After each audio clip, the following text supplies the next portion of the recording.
J'aimerais savoir. J'aimerais savoir lire dans tes yeux, et il me conterait les errances des dieux lorsque se voile ton regard face aux embruns des navires hagards. Mais, inculte des sens, je reste aveugle, écoutant les cris muets d'un vent chantant aux prisonnières des hauts bancs que les marins souquent. J'aimerais savoir lire dans tes yeux le livre que l'on écrirait à deux, à l'ombre d'une flamme vacillante, dernier rempart avant la tempête. Mais la vie gîte le vieux gréement sur la houle turquoise où les moutons blancs se croisent, chassant ainsi les goélands. Alors, dans ce monde en mouvance, je tirerai les bordées vers le cap de Bonne-Espérance, afin de coucher les fleurs à tes pieds. Alors, dans le bougainvillier rouge sang, nous écouterons nos respirations se perdre dans le firmament du temps. Elles apaiseront nos méditations. Puis, enfin, je saurai lire dans tes yeux.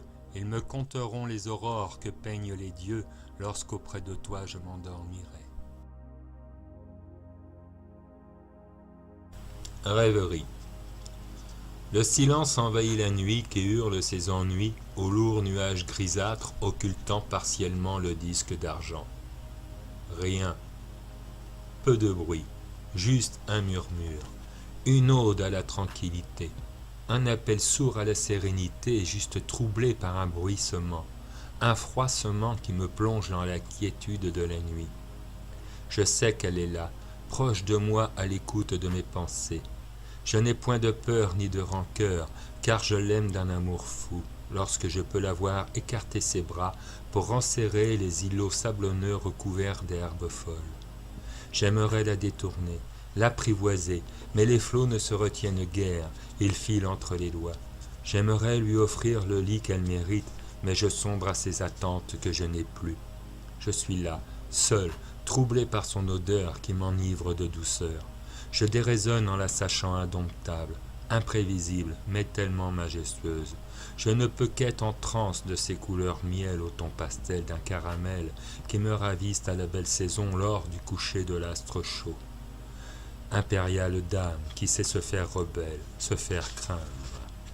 La Loire, reine des fleuves, princesse des châteaux enfiévrés, sirène tumultueuse qui sait clapoter ses vaguelettes le long des épis assombris, refuge de quelques oiseaux perdus, berceau de mes rêveries parcheminées, source d'inspiration futile. J'aimerais communier aux rives de ses berges, me laisser choir au courant de son écharpe luisante à la lune et me noyer parmi les joncs afin de danser la mort de l'océan. Mais l'air de la nuit devient frais, pour ne pas dire froid. Il m'évite la torpeur d'une vie aquatique, d'une fin tragique. La fatigue, la lassitude me baignent à elle. J'aimerais qu'elle soit la couture de mon pagne d'amour. J'aimerais puiser à sa force. J'aimerais qu'elle me dessine au fusain de son encre, qu'elle entache mon âme, qu'elle me fasse roi. J'ai un frisson de désir qui parcourt mon échine, puis qui remonte jusqu'à mon cou. Je ressens le cheminement de mon bien-être arriver jusqu'en haut de ma tête.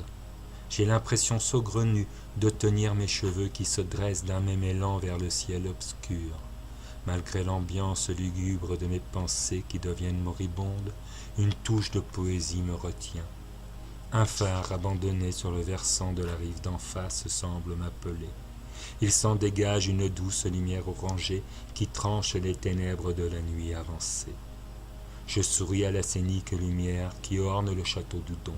Il semble veiller sur le pont aux arches disparues, vestige d'un siècle passé, qui garde la mémoire vivante aux jointures de ces pierres taillées. Je perçois les deux arches qui ouvrent les perspectives de voyages marins que de simples troncs en errance effectuent. J'y pense. Je n'ai jamais pris le temps de voir réellement cet ouvrage d'Hécatie. Je n'ai jamais pris le temps de caresser ces pierres d'un autre âge, de sentir leur respiration, de palper leur désillusion face au monde qui a changé. Combien de caprices ont subi ces piliers trempés dans ce fleuve impétueux? Combien de fois ses pieds furent noyés dans les tourbillons incontrôlés d'une révolte d'eau? J'aimerais avoir ses colères boueuses, mais aussi sa sagesse. J'aimerais être comme lui, un fleuve libre, indomptable, ne se laissant pas canaliser. Comme lui, je connais la nature d'une valeur fraîche. Elle abreuve les coteaux de millésime en sachant préserver la faune grâce aux frayères naturelles qui engendrent à loisir les temps d'automne. Sage insoumission. Mais le temps passe, je hume l'air humide du crachin soudain, le vent se lève, j'écoute parler les branches qui semblent se révolter d'un manque d'été. À fleur de peau, j'ai la conviction du murmure des bourgeons qui doucement éclosent pour laisser frémir les jeunes feuilles, pousses vierges, tendres repas pour bestioles affamées.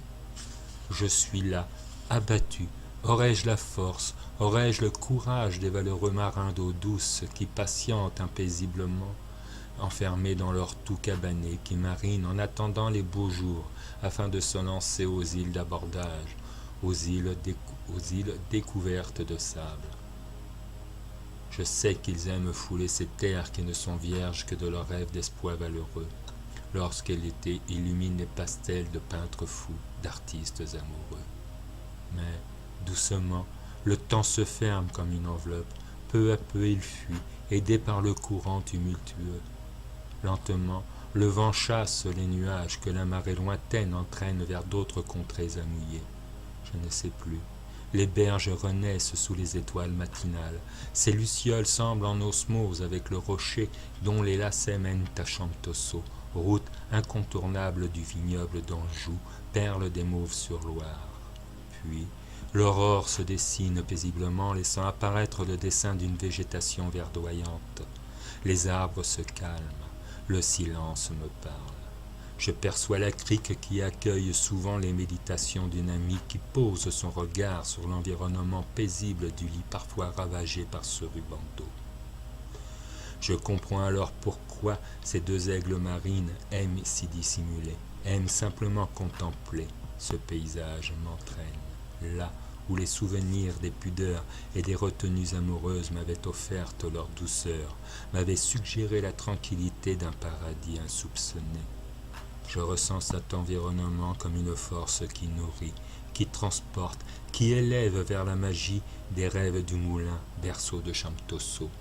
Un rêve fou de peintre itinérant, celui d'une balade sur le sentier du Champalu qui m'ouvre le livre.